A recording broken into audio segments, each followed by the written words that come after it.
Ropp Star Gang, what up? Appreciate y'all. Appreciate y'all joining the live stream. Welcome, welcome, welcome. Good morning. Good morning. Good morning. Man, Antonio, what's up, man? Shout out to you. Appreciate everyone joining. Make sure you smash that like button. We're trying to get a live goal of 100 likes, man. Oh, shit. No. We ain't doing all that craziness. Sorry. So make sure you smash that like button. We've already got 11 votes. We only have 3 likes on the poll chat.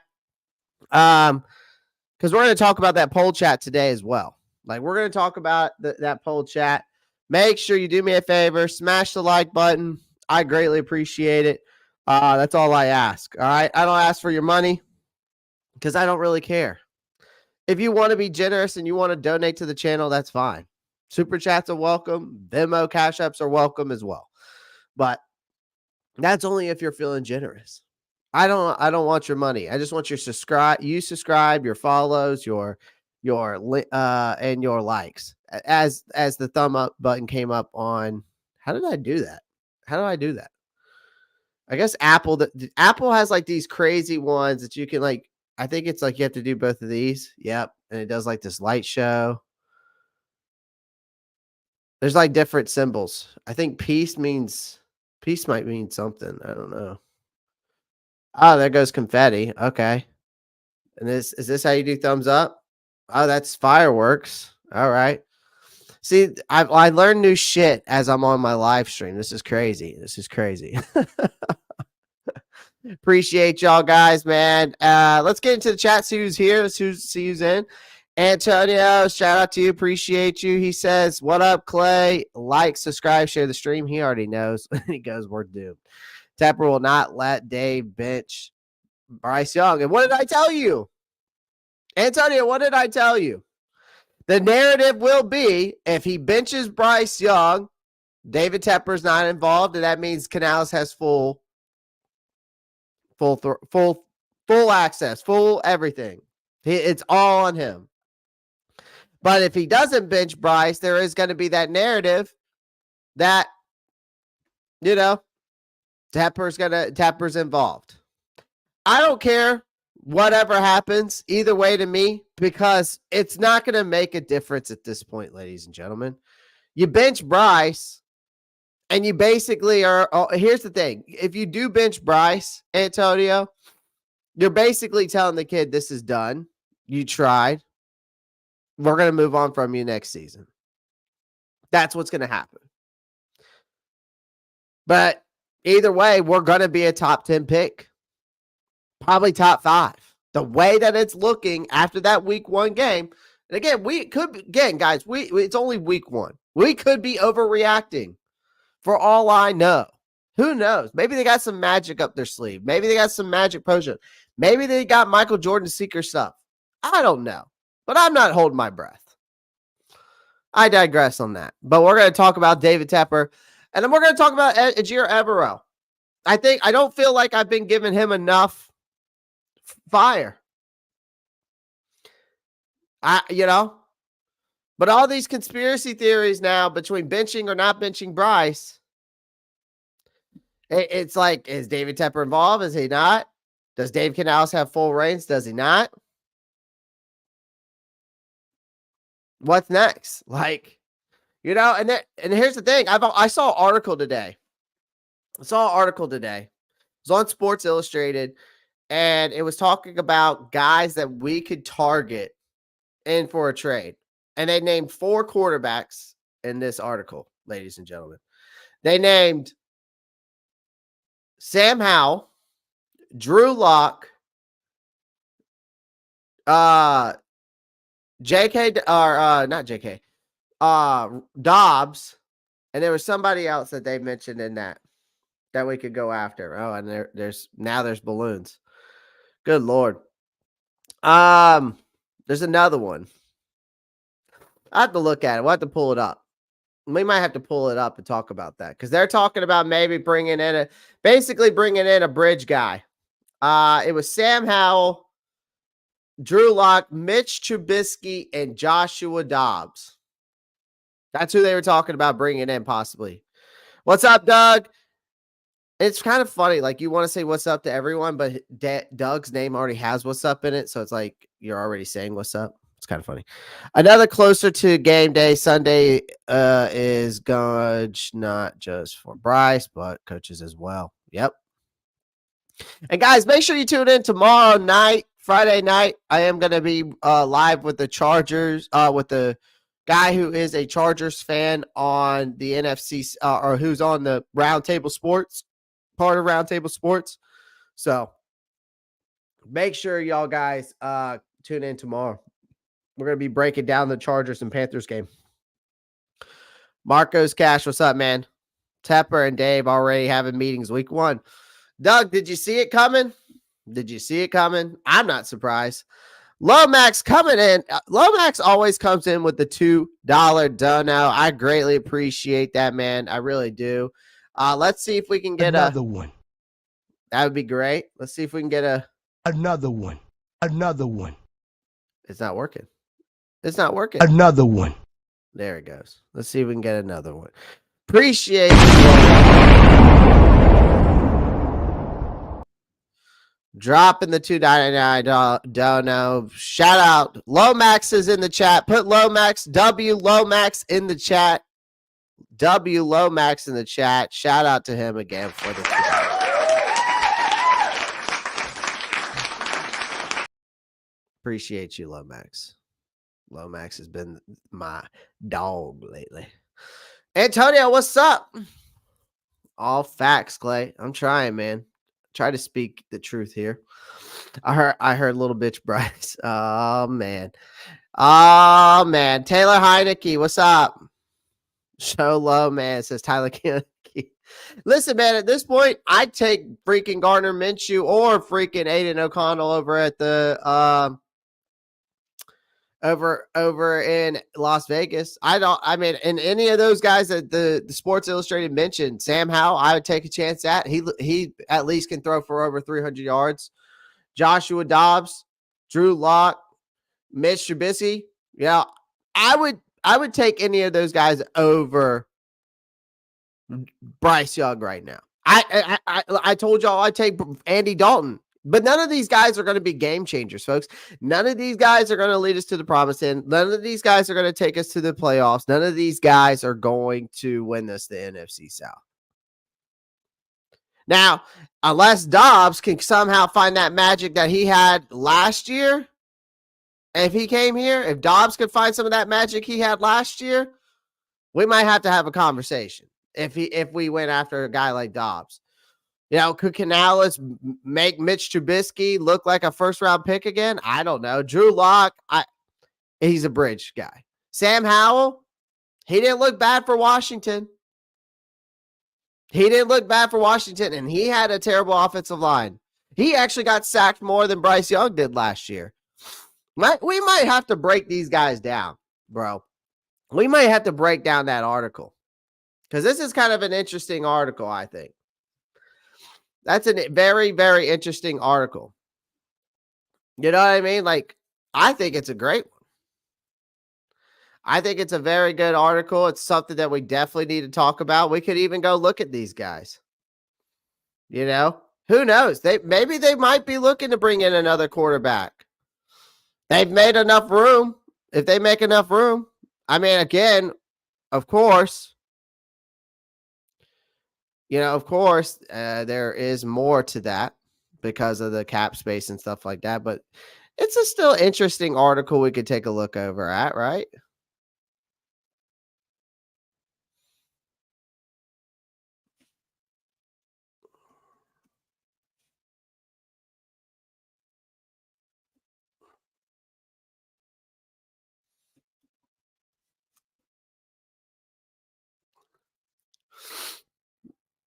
Antonio. All right, let's get right into it, man.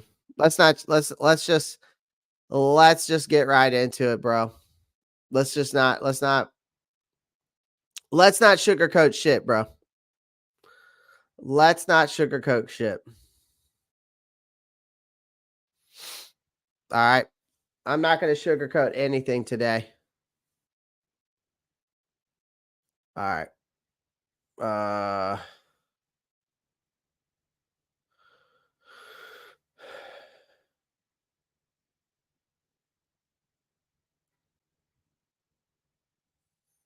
Hopefully this stays up. Now, hold on. Sorry, folks. Give me a second here.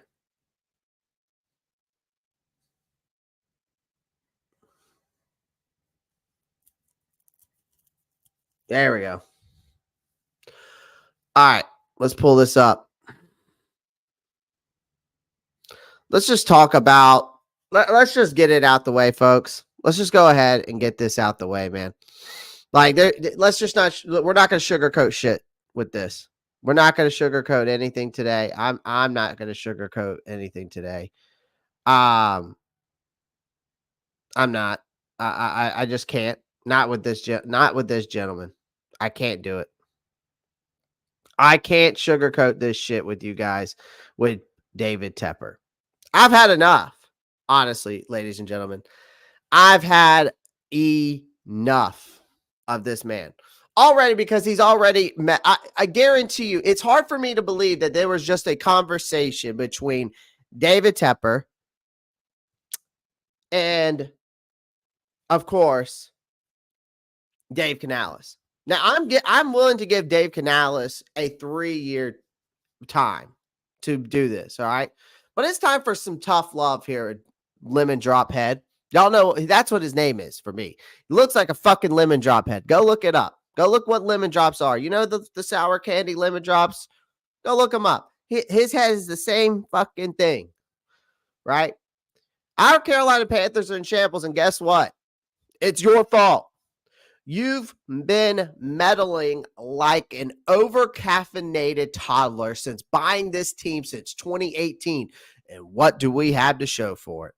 This has been a revolving door of head coaches, quarterbacks, one embarrassing loss after another, a team that looks like it's actively trying to redefine the words rock bottom and the meaning of it. You might be a billionaire, but clearly running an NFL team isn't as simple as raking in cash from hedge funds. So let's dive into basically back into the hell that you've created, or you just need to sell the damn team. It's either you need to back the hell off or you need to sell the team. We're going to dive into that. So either back the hell off or just sell the damn team already, David Tepper. You have yet to prove to us that you can't stay out of football operations. Since you've taken over, the Panthers have seen 7 head coaches. That's not normal, Tepper. It's not normal. Do you think you can just swap out coaches like you're flipping properties? This is not real estate. This is not flip properties. This is not HGTV, bro. Football doesn't work that way.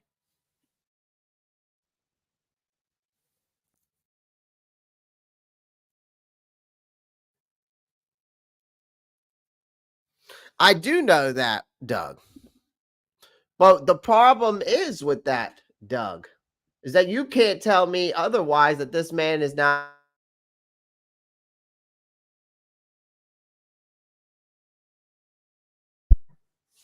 You can't tell me that this guy's still not meddling within football operations. Oh my God, my mic. Hold on, folks. God dang it, dude.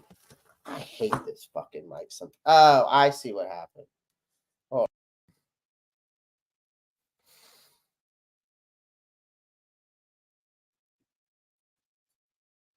We good?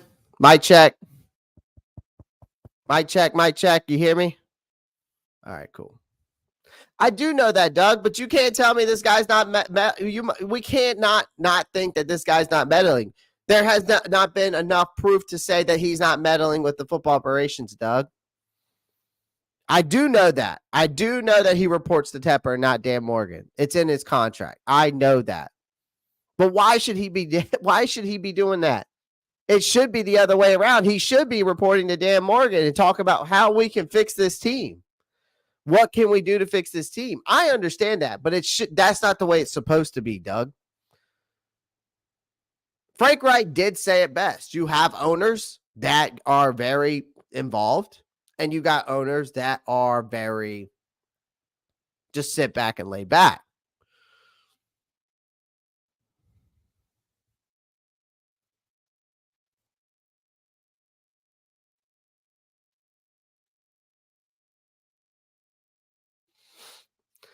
Tepper is used to fast turnarounds. I've read comments for 10 years, and yes, you have a right to be pissed or depressed, but those types of comments are never okay. No, they're not. Keep pounding. My bad, Doug. I just realized I haven't shown you some love. Loud and clear. Okay, good. This is how bad it's gotten on Instagram. I know. Sorry, ladies and gentlemen.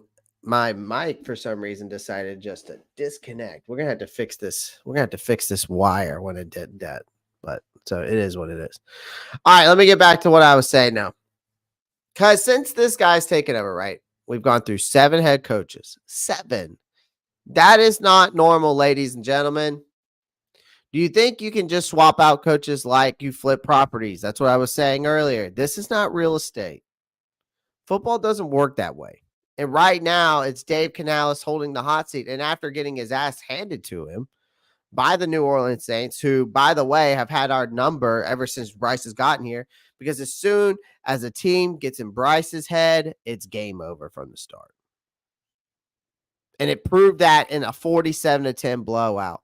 But I also blame Dave Canales in part of that. I also blame Ejiro Evero in part of that. But he had to sit down with you and your wife like he's a kid called to the principal's office. What happened in that meeting? We don't know because Dave Canales is trying to play nice.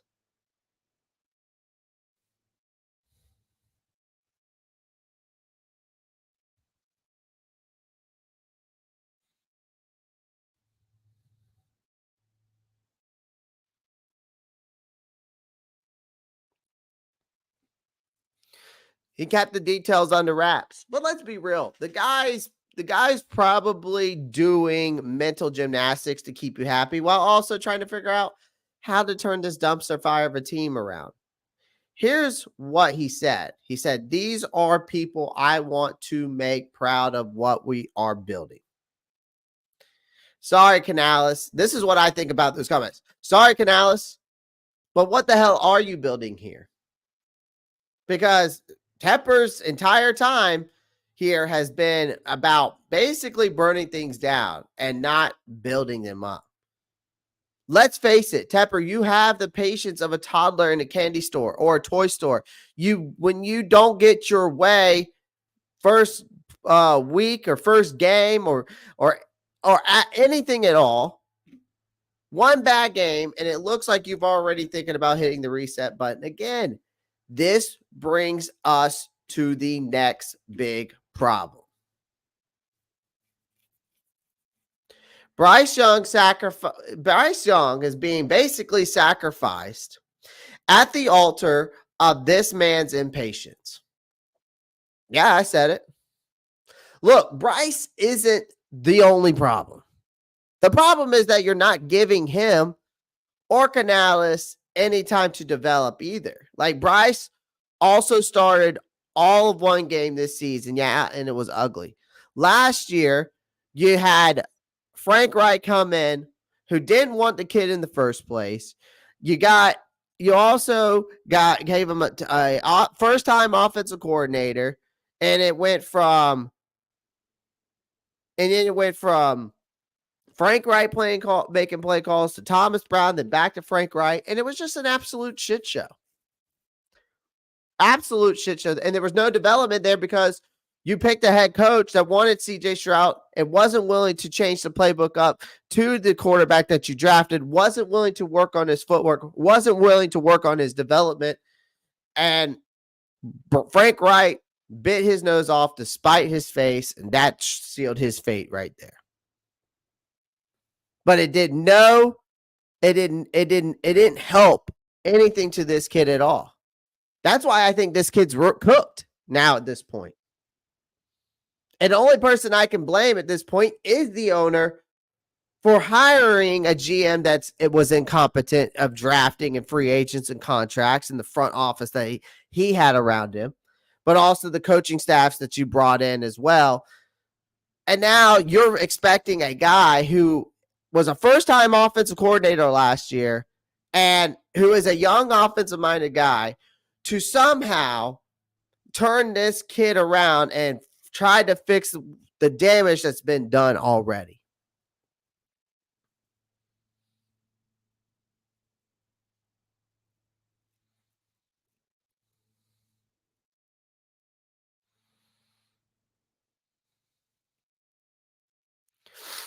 And Doug, I'm trying to be patient. It's not necessarily with Brock.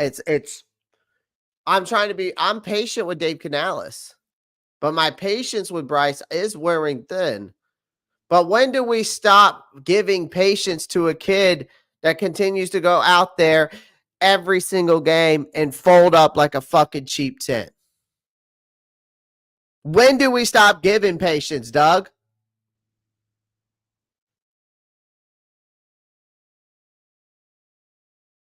Because we can get, here's another thing, folks. You can get a Carolina Panthers ticket for 2 tickets for $1.80 or something crazy like that. It was all over the Pat McAfee show. Again, we are the laughing stock of the league. We are, and David Tepper is losing money, but it's his own fault. Part of it is his own fault because of his impatience.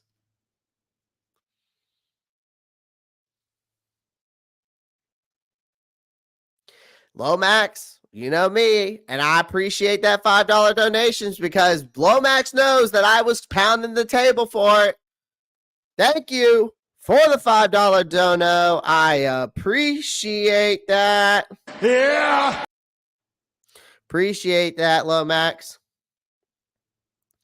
And y'all, again, I was pounding the table for that comment that Lomax with the $5 donation came in and said, this is why we should have let our starters.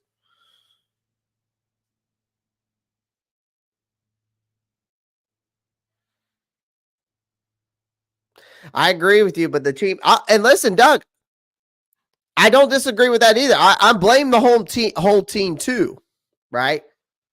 I don't have patience for the whole right now. I really don't. I don't have patience for the whole team either. I don't have patience for Bryce because this team has yet to show me anything worth a damn. And we can't. Another thing is this fan base has got to stop basing shit you see at training camp and you see at these joint practices. Let's just stop that hype train now. After week 1, if these guys don't play preseason games and they don't play more than 1 to 2 series or 1 to 2 quarters during the preseason, I don't want to hear it. I don't want to hear it. I want to see it. That's why I told y'all I am done being Mr. Optimistic. I'll be optimistic when I see change. Once I see us beat a team 47-10, and I see Bryce Young have 3 touchdowns and 300 plus yards, and I got a defense that's getting me 3 to 4 sacks a game, and 2 picks a game, and 2 fumbles a game. That's naming off the Saints defense. 2 picks, 2 fumbles, 4 sacks. Until I see what the Saints did to us that we do to another team, And I'm not expecting that every game. Let me be clear on that. I'm not expecting that every game.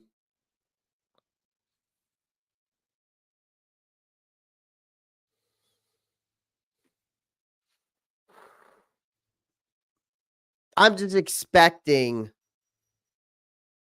progress. I'm expecting competitiveness. I'm expecting chemistry. I'm expecting competency.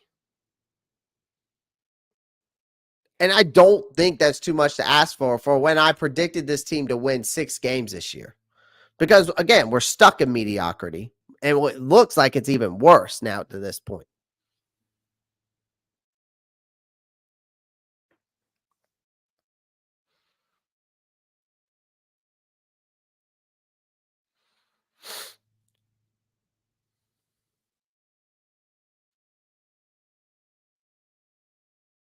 Did you watch that, Marcos? Because JT O'Sullivan he was going in. He kind of was going in on Bryce. But it's bad. But people want to blame other people like Icky Aquano. Like people are blaming Icky for those 3 sacks on those corner blitzes. That's not Icky's fault, bro. That's Bryce Young not reading the defense and not audibling the play correctly. When these Bryce lovers point at the other directions. Listen, and y'all need to understand this. Like, I think y'all think that I don't like Bryce Young. I want this kid to just continue to suck so we can go get someone else. No, I want him to succeed. I want the kid to succeed, but he hasn't showed me anything for me to feel comfortable that he's going to do so. Again, he's not good at reading defense. He doesn't have good zip on his arm. He doesn't have good deep ball accuracy. He can't throw off platform. He can't set his feet. Everything that I was asking for this offseason, even just the basics that even Dave Canales was talking about, we didn't see any of that in the Saints game.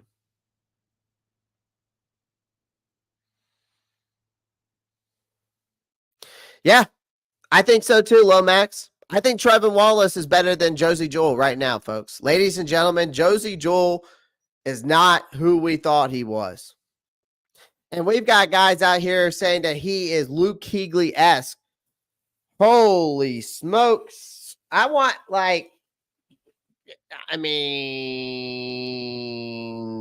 Kuechly-esque? I never said that. But I know some people who thought that. It was all over Twitter. It's been on YouTube. Oh, man. What an absolute mess, ladies and gentlemen. What an absolute mess.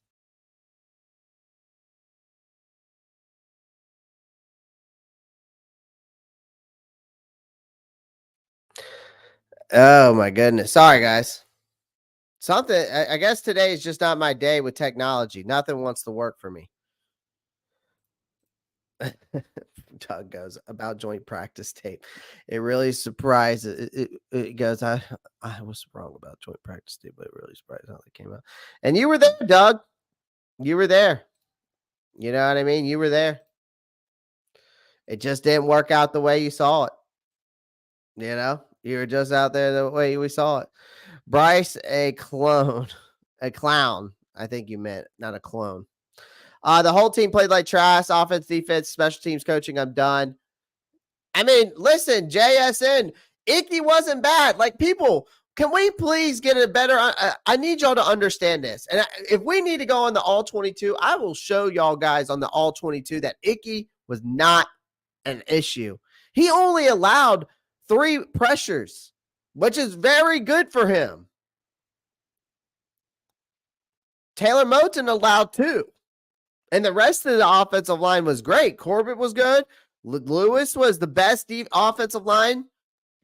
Icky was not the problem. Y'all need to understand this. On those corner blitzes, the ones that were corner blitzes that the guy had 3 sacks on, was a corner blitz with man coverage on the back end, and Bryce didn't read it.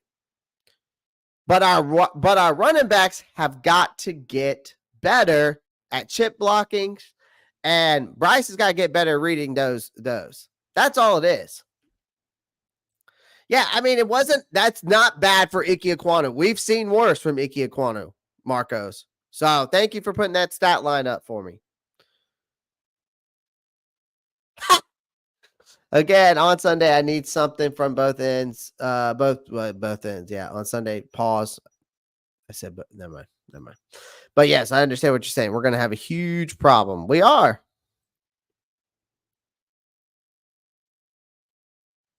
Facts, Doug. Even if we lose, I just want to see some fight. Yep. Oh, clone because he's not being himself. Yeah. Pressures came from the sacks on the clone. Yeah, it did. So I just want people to understand that Icky was not bad on Sunday. The offensive line, honestly, me and Doug are on the same page. I think the offensive line solidified, ladies and gentlemen. It just needs a quarterback to lead the show. I think the wide receiver room is solidified. I just think we need to find a quarterback. What's up against all odds? Rockstar report. I'll take Rockstar too. I'll take the Rockstar report as well. Party like a rock star. My friends used to say party like a rock star.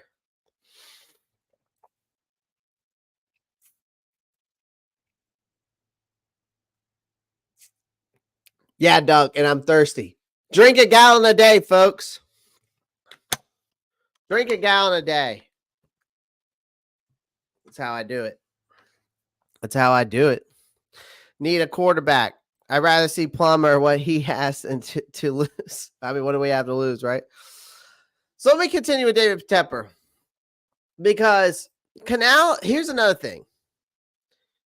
The Saints, well, actually, let me get back to the whole Bryce Young sacrifice. Sorry, I'm all over the place this morning. Ladies and gentlemen, I apologize. This is not what you come here to see, is a guy just being all fucking obnoxious and all over the place. Let me continue with what my rant here. So Bryce Young, again, sacrificed at the altar of Tepper's impatience. Again, Bryce Young isn't the only problem. But the problem is, I think for David Tepper is you're not giving your coaches enough time to develop any of your players. So when you continue to switch coaches after coaches in that cycle, these guys are learning a new playbook. They're learning a new coaching style. They're not, the chemistry's just changes and changes and changes. You know, like in the game, like the video games, like where your chemistry is at with like your coaches in like Madden and NCAA. You know how it starts off at like 50% or whatever it does, and then it goes up as time goes on because you're developing your team and you're coaching. It's a perfect example of what happens when you make a coaching change, because when you do make a coaching change in the video games, that chemistry starts basically back to that 50% or all over. I mean, that's a perfect example. I hate using video games as an example, but it is. That's the best way I can explain it. Like, I know that Bryce started all one game this season and it was ugly, but the Saints have been his kryptonite ever since he stepped in the league. And are you really going to write him off because of one bad performance? I'm very close to. I am very close to, and I kind of feel like he is cooked, because it just seems like it. Because you'll probably, because as of right now, if David Tepper continues this notion, you're going to probably be shopping for your next head coach or quarterback by midseason if this trend continues. Now, Canales, at least to me, I think seems to have some common sense, because he's sticking with Young, because I like part of that, because you just don't run away from the game plan, unlike he did in the last game, which I'm still pissed off about. You know, we're going to run the damn rock. We ran it 20 times, Dave. He goes, well, I felt like we did it enough. No, you didn't. Dave Canales, if you're watching this and you're listening to me, you did not run the ball enough. You ran it 20 times compared to the New Orleans Saints 37. But again, I don't blame you because you're down 17-0 after the first quarter. So you have to, so you feel you need to pass the ball. Honestly, I think if they would have ran the ball after being down even 10-0 or 17-0, you might have even had a better chance of getting yourself back in the game and getting some decent drives going. Because then you don't put all the weight on your quarterback and you get yourself a score down there, 17-7, and you ran the ball, 5, 10, 6, 5 to 7 times that drive. You might have something there, right? You might have something to, get some momentum going back, right? But here's the thing. I do believe that quarterbacks don't magically improve by sitting on the bench sometimes. Especially, I don't feel like Bryce would improve sitting on the bench learning from Andy Dalton. Because Andy Dalton's never been a game changer. Andy Dalton's barely been past the first round of the playoffs.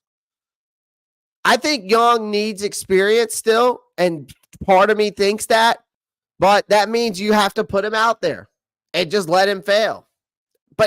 And here's a novel idea. Give him some damn time to improve. But how much time can we give this kid? Because if you want to bench him after a couple of rough games, fine. But then what? Bring in Dalton, squeeze out a few pointless wins so you can pick in the middle of the draft and rinse and repeat the pathetic cycle that we've been in? Because I've had to think about that long and hard. We put Dalton in, we pick in the middle of the draft, and it's the same pathetic cycle. I honestly rather keep Bryce Young out there, and if we go 0-17, at least I get a first round. I got a number 1 overall pick. I got the number 1 overall pick, and I can go take Quinn Ewers, Jackson Dart, Drew Allard, Shedeur Sanders, Cam Ward, Carson Beck. I got options.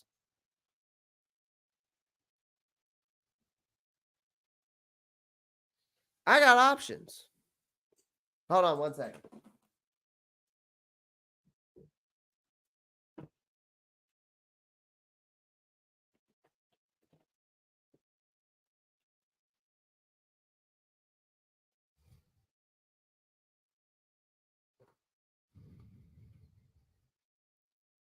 I don't want Shedeur Sanders. I'm bothered. I was just naming his name. I don't want him either.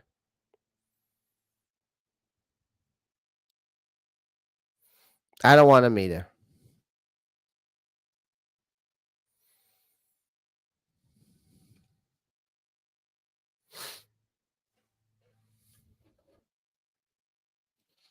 I understand that. That's what I'm saying. They went away from the game plan, bro. You're not saying anything I'm not already saying. They were running away from the game plan. Though. Just because they were panicking.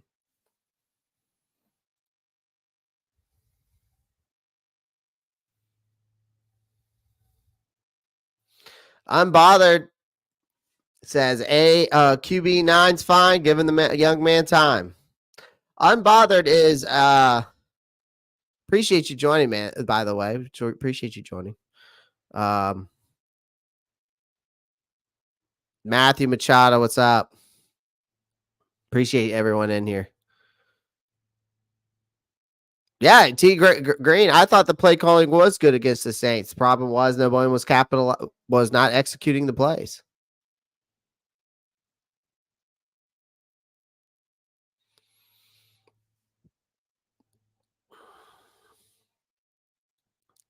But again, the bottom line here is that you're the problem, Tepper. Because here's the thing. No one expects the Panthers to be good this year. Hell, they might not even be mediocre.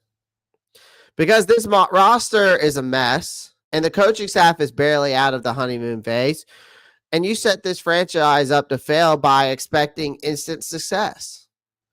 When every other successful organization knows that building a contender takes time, and the thing you have, or that you don't have really, is patience.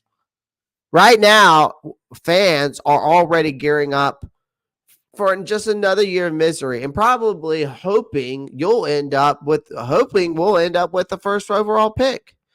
But if you pull the plug on Canales too soon, you'll just be repeating the same vicious cycle that turns this team into a laughingstock. And what's next? Trade for another washed-up veteran QB? Hire some flashy college coach who'll be out of his depth? I mean, come on, man. You need to let Canales guide for a while. Give them some games where they're not slaughtered by a defense. That apparently lives rent-free already in Bryce Young's head. But let's see. And if by the end of the season you're still embarrassed week after week, then fine, blow it up. If you keep meddling and yanking that wheel every time, this team it's going to continue to hit speed bumps, and you'll never get anywhere. And all you're doing is driving the franchise further down the ground. If you can't handle that reality, David Tepper, then seriously, sell the damn team. Let someone actually football sense take over. Stop turning the Panthers into your own personal fiefdom of failure. The team that's a perfect example of actually how to rebuild is the Chicago Bears, the one that we made all these trades with.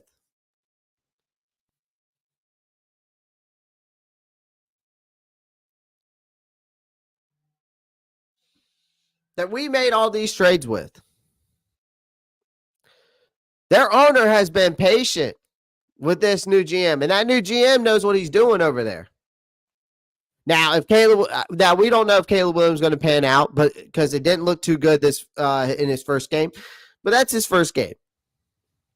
That team is absolutely stacked defensively and offensively. But that's how you truly rebuild.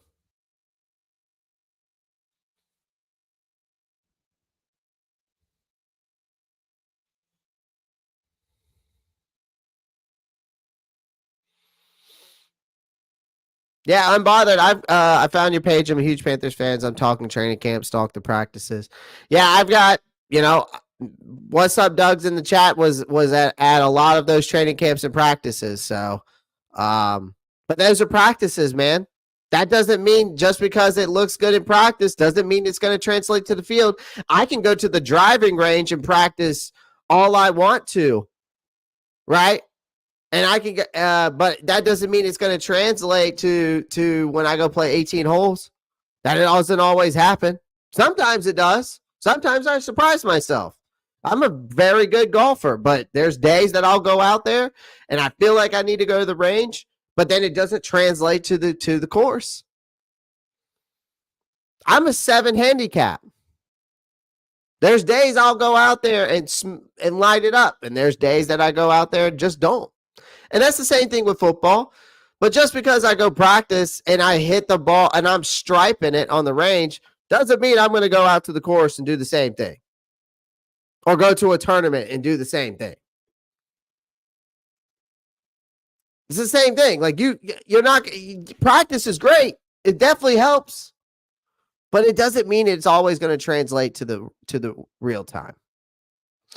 Trey, what's up, man? Serious question, Ropp. If Tepper ruin the Panthers and move them out of Carolinas, would you blame long-time Panthers fans becoming fans of other local teams like Falcons or Jags if he destroys the franchise? Honestly, you know what? I don't blame them because who wants to deal with this shit? But if you want to jump ship, jump ship. That just means you were never a true fan in the first place. That's the way I look at it in my eyes. I'm not jumping ship unless I have a true reason to. Like if I have a real reason, like I would have to figure out, like if let's say they moved the Carolina Panthers to a different state, I don't know if I would jump ship or not. I'm not too sure about that. I would really have to think long and hard. It's a good question though, Trey. Appreciate you joining, man.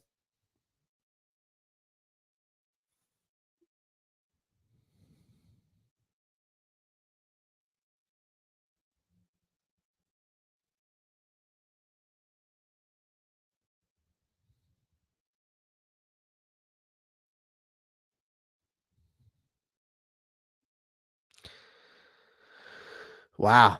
ATP. Unbother's coming in. He's saying, this is how my fellow Panthers really feel. Listen, man. Unbothered. If you haven't been on Twitter, you haven't been on a lot of YouTube channels, there's a lot of people that feel a lot of certain ways. I think it's just the performance. I disagree. Tepper is trying. What do you want him to do? Let's not get on how Big Cat fail us. Dude, Big Cat had the team practicing in a hotel ballroom when the weather was bad. Tepper, I trust. Well, if you trust in a meddling owner, then by all means, that's you, brother. I just don't. I'm ride or die this team, but I don't trust this owner. I can't. Not when he's telling people, not when he's handing notes to your head coach to tell him to run this play that he saw by the Cleveland Browns. Not when he's telling you who to draft. You're going to tell me you're going to trust a hedge fund guy over a guy that knows football, who's been coaching or has been a GM and has played the sport, unlike David Tepper? You're going to tell me you're going to trust that guy over that? You're out your mind. Sorry. You're out your mind. Yeah, that's really true. Yes. There's a whole article on it. It was part of the Hunger Games. If you haven't read that article by Joe Persons, go read it. Go read it. And Joe Persons is a very well-known source within the community.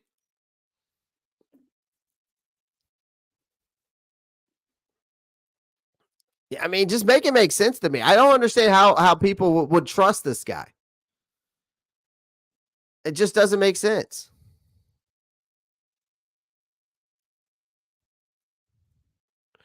Obviously, you don't, Unbothered. Obviously, you don't.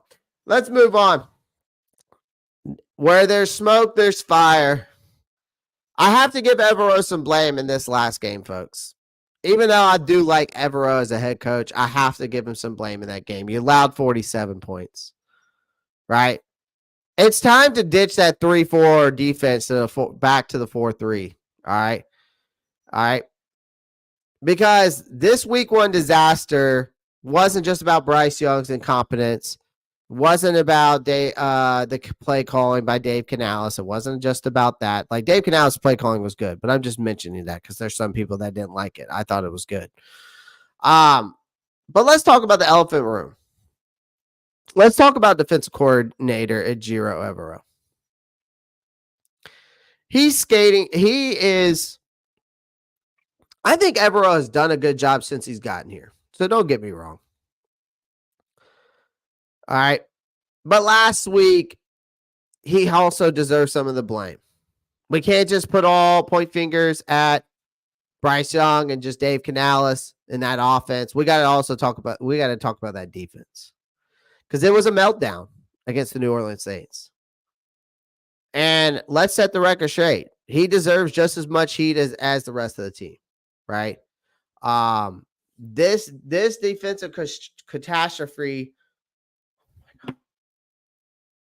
falls squarely on Evero's shoulders, especially after stubbornly sticking to a 3-4 defense that has proven to be as effective as a screen door on a submarine. And let's be honest, it's time to ditch that 3-4 scheme. Now, I don't think we can do, obviously, we're one game in, so I don't think we can just ditch the scheme. So let's get that straight. But I think at some point we might have to return to that 4-3 defense. And here's why. Because the current setup isn't just bad. It's actively harming this Panthers defensive unit as of right now. And without Derek Brown, this defensive line, who is out for the year, things are only going to get uglier unless Evero makes some serious changes fast. Now, let's start with the basics here. Ejiro Evero's 3-4 defensive scheme is failing because when you look at it, and I watched the all 22 film, the Saints tore through it like it was paper. And they obviously the points, prove that. Like the defense is too reliant on edge pressure and linebacker play. When you got guys like Brian Burns and Louvu are gone, it definitely doesn't help. It's a system that makes no sense for the Panthers with this current personnel. I just don't think it fits. Running a 3-4 without key players and certain personnel, that's a recipe for disaster. And the Panthers just served that disaster up on a silver platter to the New Orleans Saints.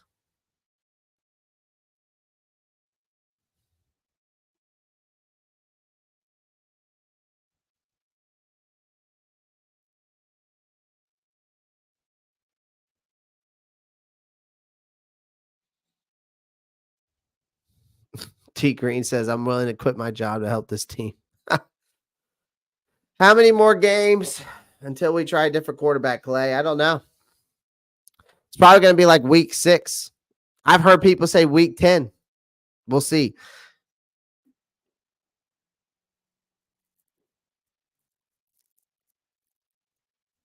I don't think so, T Green. Shaq had the best game defensively last week. He had 10 tackles and 2 tackles for a loss. But again, that's because they ran the ball 37 times. Josie Jewell looked like the weakest link in this linebacker room. I thought Trevor Wallace looked better out there on the field, especially in coverage. I really wish Dan Morgan went after guys he wanted, regardless of being familiar with Evero's scheme. Yeah, I think so. I think it would have been a good idea. To week 3 if he continues to regress. National media narrows. The Panthers don't care. It's starting to seem that way. But in theory, the 3-4 defense gives you versatility. Right? Like, I will say that. Like, if you look at the 3-4 defense, it does give you the versatility. But what's the point of the versatility if you're not stopping anyone? Like, the linebackers were struggling to generate pressure. The defensive line isn't built to dominate from this alignment. And without a true nose tackle, this 3-4 defense it's not what it's supposed to be.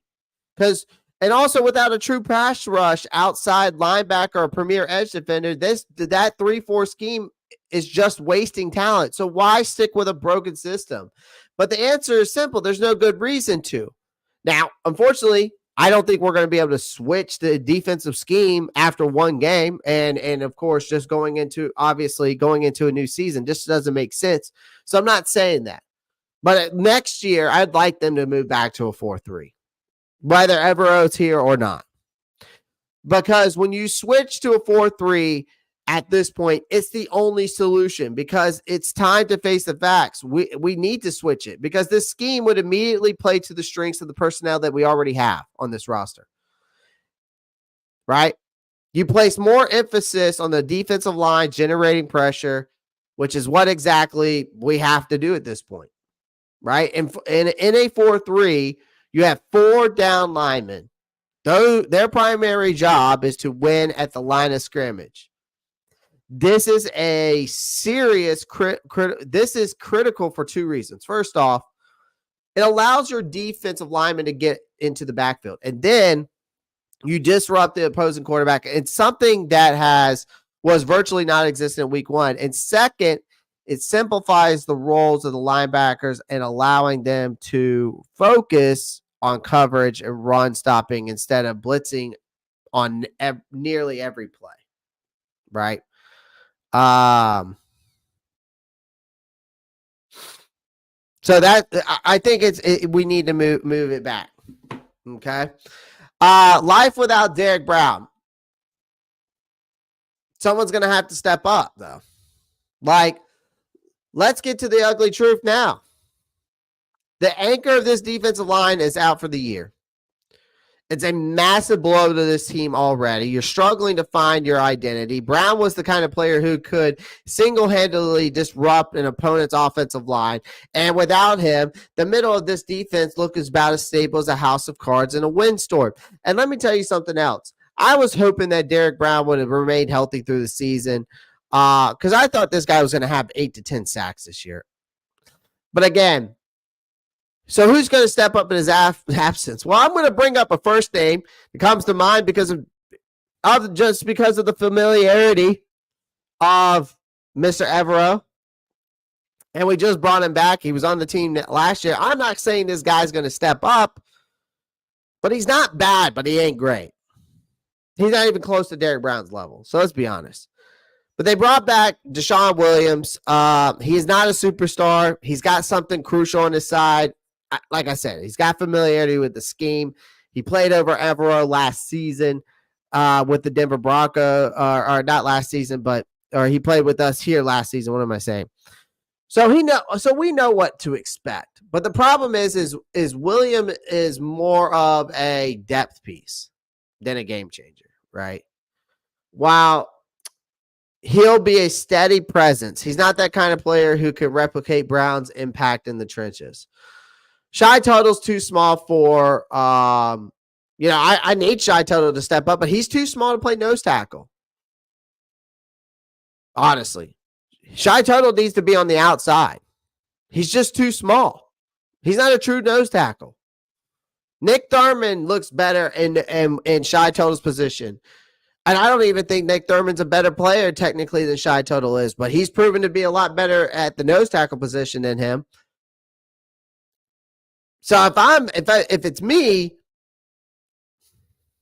I'm moving Nick Thurman to the nose tackle because we at least saw some progress out of him last year. But I do need guys like Shy Tuttle, Ashawn Robinson, Deshaun Williams. They're going to have to elevate their games. And Evero is going to need to simplify things to give them a chance to succeed. But I still think switching to a 4-3 could make things easier with this personnel. Like if I was going into this season with this personnel, I would have been like, Evero, it's time to change it to a 4-3. You need to allow these players to focus on stopping the run and create pressure without adding complexity, unlike a 3-4 defense.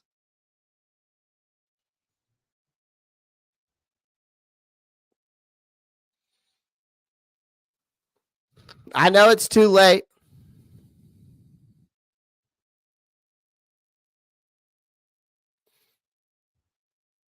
He looked better than Josie Jewell, Doug.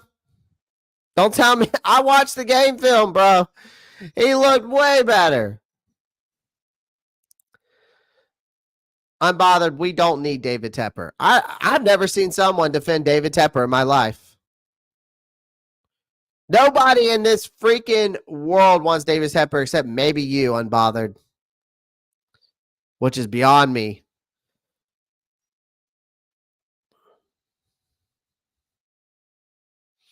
But you bring in a guy like Charles Harris.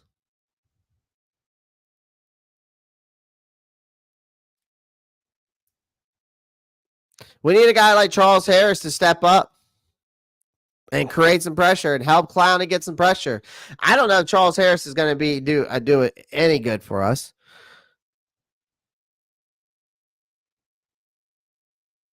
Shy Tuttle's name should never be spoken ever again. I don't think David Tepper's name should ever be spoken again either. It's like Lord Voldemort.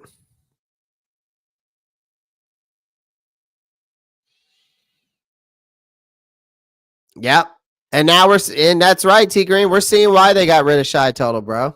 We're seeing why.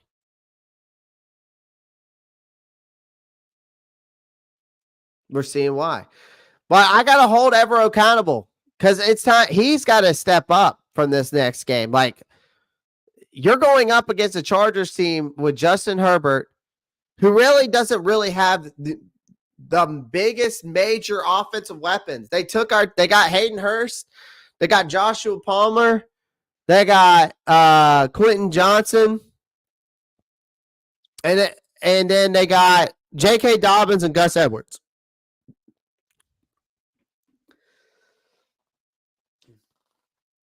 But Herbert and that offensive line is an absolute problem. Did y'all see Joe Alt against Max Crosby? Joe Alt might be the next coming.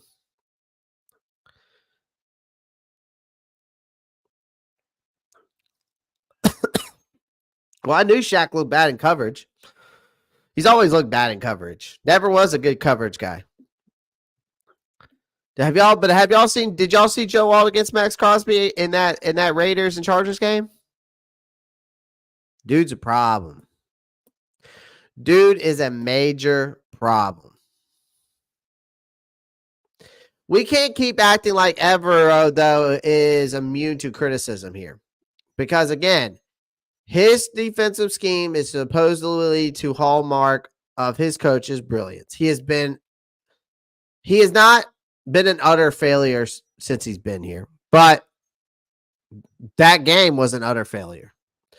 The Saints picked it apart like they were playing a JV against a JV squad.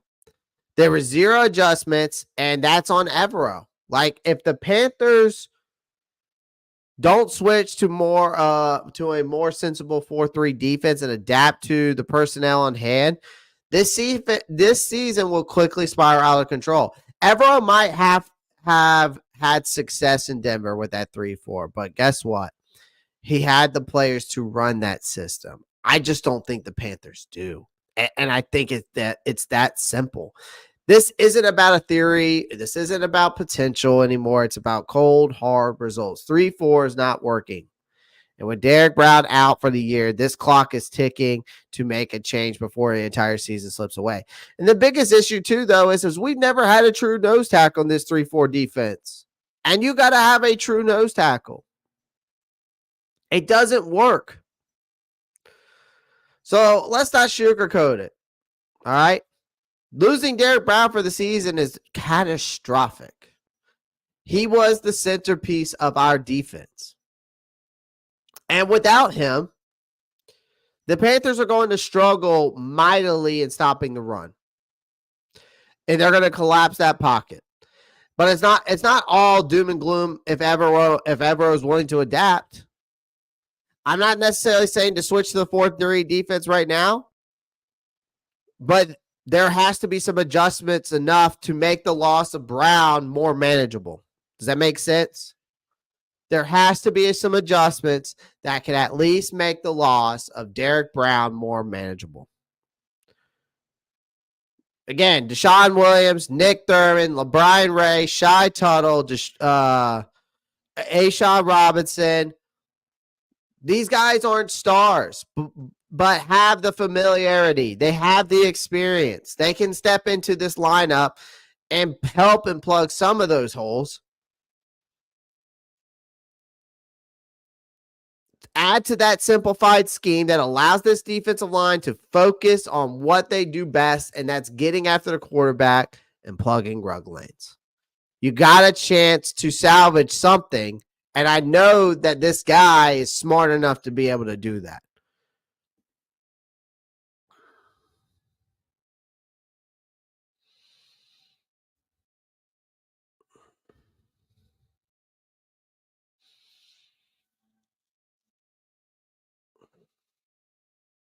Listening, Big Clay, and the Buffalo Bills pregame coverage. Yeah, Bills going to win that game tonight, folks. I got the Bills tonight. Think it's going to be close. I think it's going to be like a 27-24 type of game. This is going to be a good game. It's going to be a nice Thursday night football game, ladies and gentlemen. It's going to be a nice Thursday night football.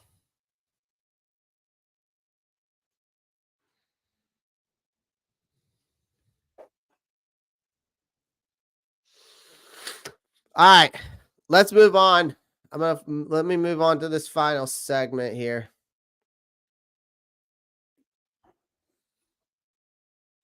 I want to move it. Well, not necessarily final segment, but just this. I want to come over to here. I want to move over to this nice little art. The all-electric Nissan Aria. With dual motor e-force all-wheel drive that helps put you up. God dang, sorry. So look at this. This article on the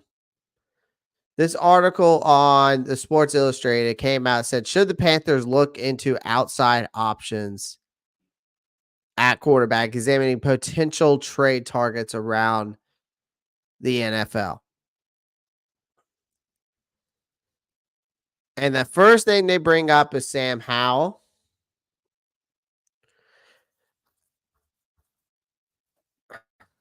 I mean, okay. I mean, the guy's in Seattle right now. And the Seahawks got him basically for nothing. I think he's a guy that probably, I mean, I don't know. I mean, this is just an article now, folks. This is just an article. Well, let's run through the names. They got Drew Lock and Mitch Trubisky, and then they got Joshua Dobbs.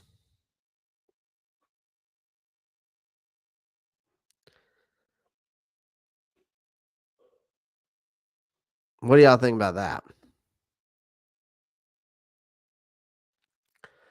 What do y'all think about that in the chat? Should the Carolina Panthers look into outside options at quarterback, examining potential trade targets around the NFL?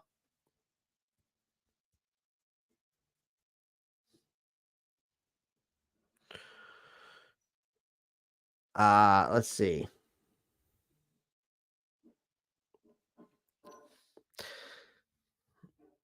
Give me a second, ladies and gentlemen.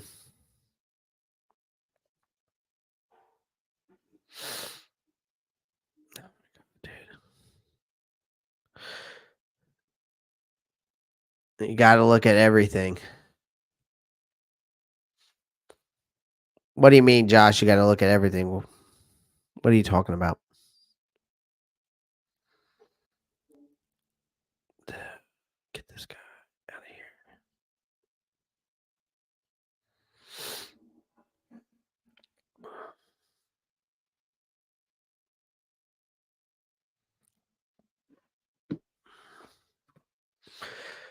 I mean, all right. So, again, here's the article. I want everybody to see this again. Should the Panthers look into outside options at quarterback? Let me know in the chat right now. That's what I want to know first before we go dive into this article even deeper. Okay? Do you think this is a good idea?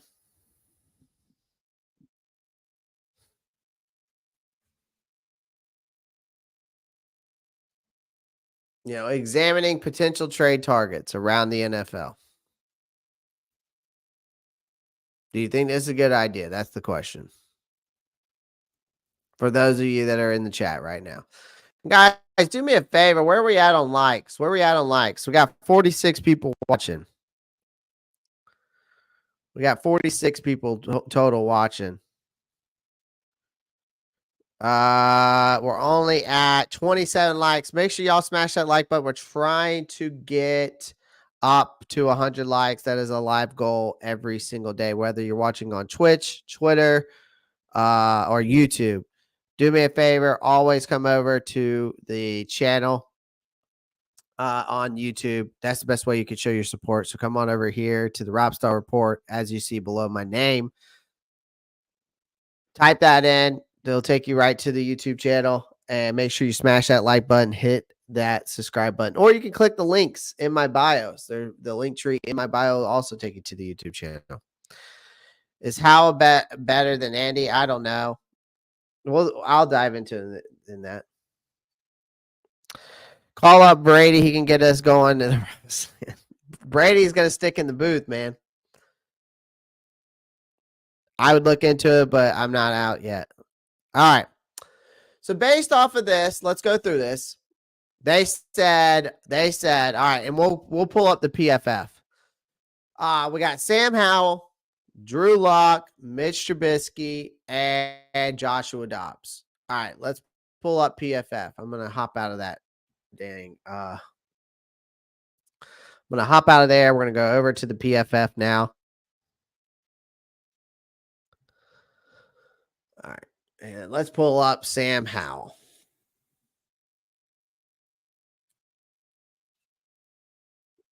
So Sam Howell.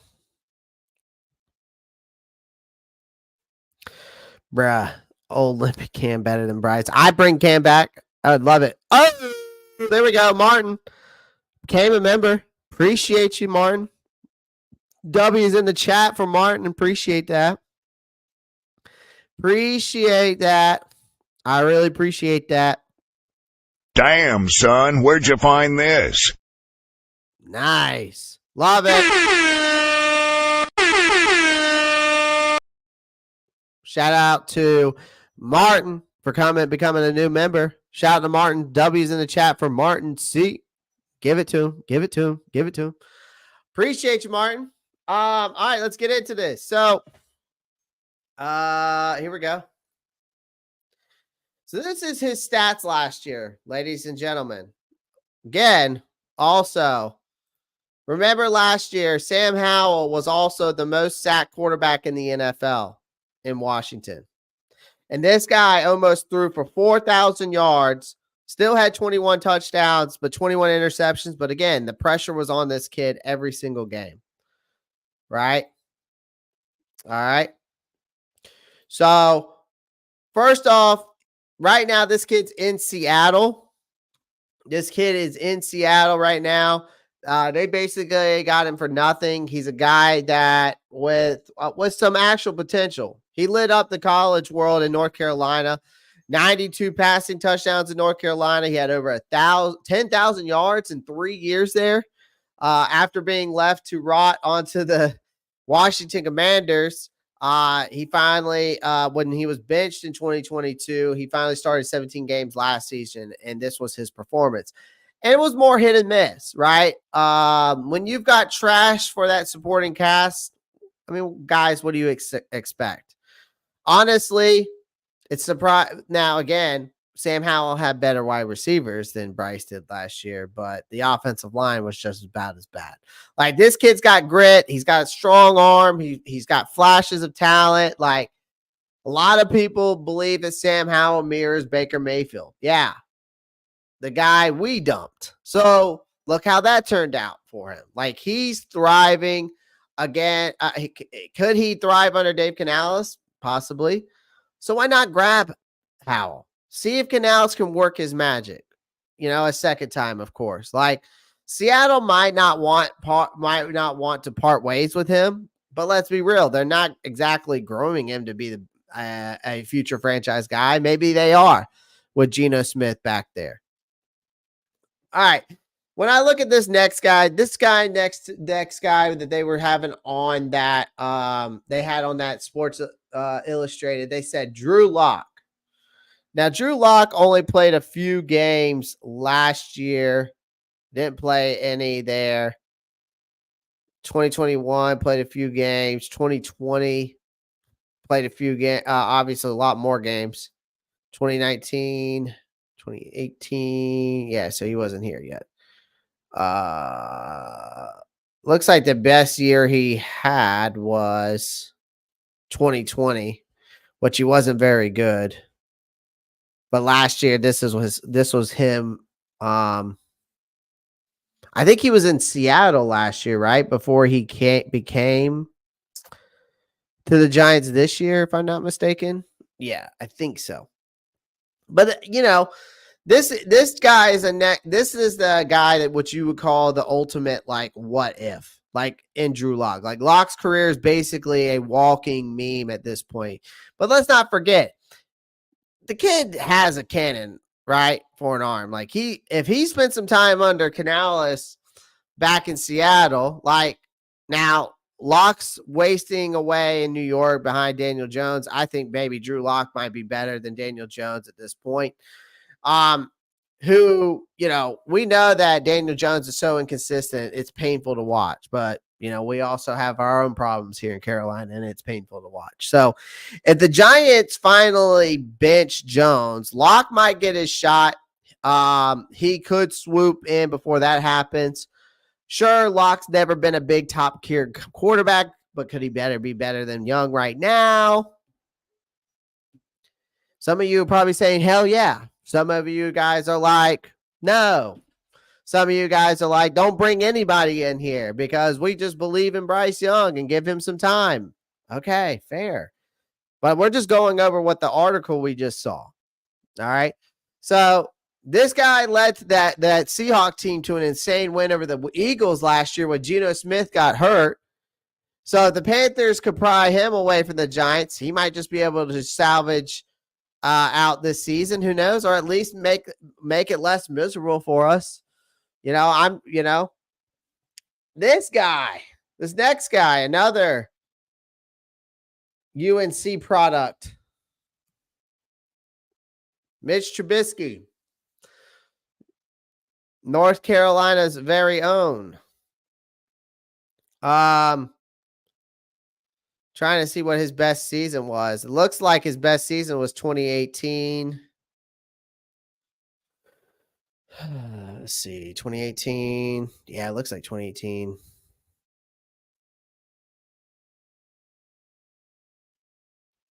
Yeah, 2018 was his best season. All right. Now we're slide. This is now when I talk about Mitch Trubisky, I will tell you guys this. This is where you're kind of sliding into desperate territory with this one. Like Mitch Trubisky, yep, that Mitch Trubisky, the guy that the Bears and Trubisky, took with a top 5 pick. Didn't they take and took him over Patrick Mahomes, only to watch him crash and burn spectacularly. And here's the thing. He's not a terrible backup option, but right now he's just sitting behind Josh Allen. And the Bills probably be happy to offload him to a decent price for a decent price. I don't know. And maybe not even that much. But Trubisky had his shot as a starter. And no, he's not going to be a guy that's going to take you to the playoffs. He could offer some stability, I think. And obviously, we're just going based off that article. But again, while we wait and see if Young can figure it out, how to play professional football, it's not a sexy pick here, but it's better than a train wreck we're already dealing with. All right. So, well, I wanted to draft Spencer Rattler. Me too. I wanted that. And then last but not least, they had Spaceman Joshua Dobbs, the University of Tennessee product. Joshua Dobbs. Let's go back to last year. Guy was kind of cooking last year. Not going to lie, in a couple of those games last year. Joshua Dobbs would be a fun one. I think. I think he'd be like a dark horse type of guy. This guy has bounced around with more teams than you can count. And you don't want to sleep. And I wouldn't sleep on him because he showed some real promise when he was in Minnesota last season. Like he went 2-2 as a starter, and he threw for over in those 4 games. He threw for 895 yards, 5 touchdowns, something like that. And he ran for 163 and 3 scores. So again, this guy is not a long-term solution. He's just a kind of a quarterback that you can at least bring in, spark some lifeless offense while we bide our time for the 2025 draft. And let's face it, nothing's working in Charlotte right now.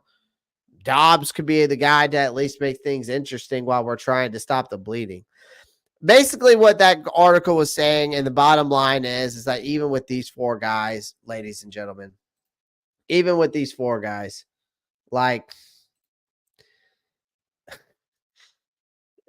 this isn't rocket scientist. Like Bryce Young right now does not look the part.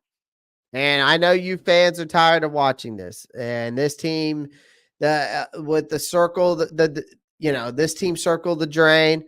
And watching the 2025 feels like a death sentence for a team that's been bad for so long. And so Tepper, this really isn't up to Tepper, but it might be, I don't know. But Dan Morgan, I wouldn't be opposed to you making a trade, shake some things up, give some fans maybe a reason to care again. I mean, it's crazy that you can get 2 tickets to the Panthers games cheaper than going and getting a McDouble at McDonald's right now.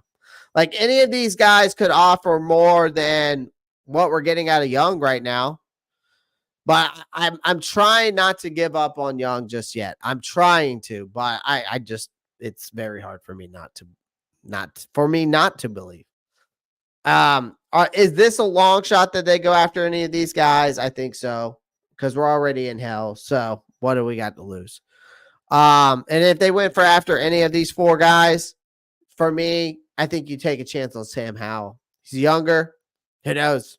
If he can become another Baker Mayfield all over again, well, then you tie the NFC South with the best quarterback in the NFC South, because right now Baker Mayfield looks like the best quarterback in the NFC South.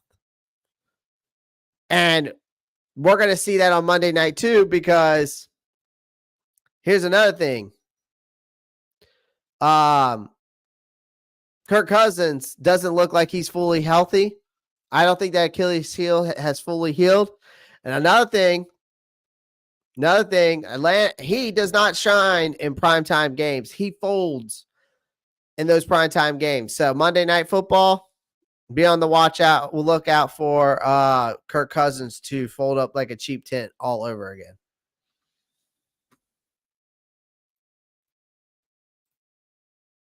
And that Tampa Bay game for the Bucs is going to be very close. I think the Lions are going to overwhelm them in that run game. With that run game, I think they're going to overwhelm Tampa. And then the Saints are going up against the Cowboys. They're going to dominate. The Cowboys are going to dominate them, I think. And then when we look at us, I mean, this is a week where the whole NFC South could probably lose every single game. This could be where the NFC South loses every single game this week in week 2, if you look at the matchups. Just saying. I'm just saying. So, appreciate everyone joining the live stream. Do me a favor, smash the like button, hit the subscribe button if you haven't already. Become a member today. Shout out to Martin and Lomax for donating to the channel. So give those guys a round of applause. W's in the chat for Lomax and for, of course, Martin for giving us, shout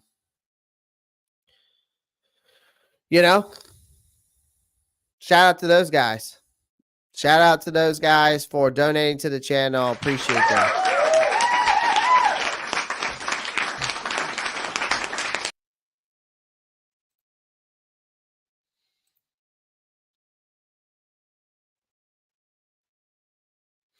So I appreciate everyone joining the live stream.